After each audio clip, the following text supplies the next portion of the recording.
శిల్పకళ వేదికకు చేరుకున్న CM Revanth Reddy group 2 service ఉద్యోగాలకు ఎంపికైన అభ్యర్థులకు నియామక పత్రాలు ఇవ్వనున్న ముఖ్యమంత్రి. ఈ కార్యక్రమంలో మొత్తం 783 మందికి నియామక పత్రాలు అందజేయనున్న సీఎం.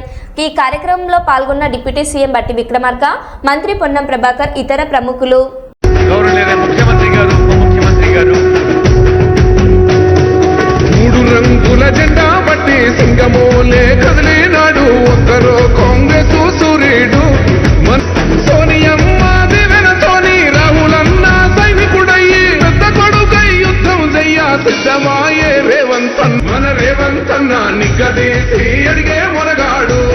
చరిత్రలోనే ఎక్కడా లేని విధంగా వేలాది మంది తల్లిదండ్రులు, కుటుంబ సభ్యుల ఆనందాన్ని, వందలాది మంది ఉప ముఖ్యమంత్రి మల్లు భట్టి విక్రమార్క గారు, గౌరవనీయులైన మంత్రివర్యులు, గౌరవనీయులైన సలహాదారులు, గౌరవనీయులైన ఎమ్మెల్సీలు, ఎమ్మెల్యేలు, ఎంపీలు, పెద్దలందరికీ కరతాళ ధ్వనులతో స్వాగతం పలుకుదాం.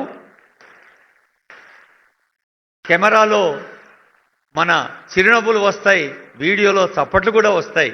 ఆ చప్పట్లే నాదస్వర వాద్యాలుగా, దీపావళి పండుగ మంగళ వాద్యాలుగా మనం ఆనందంగా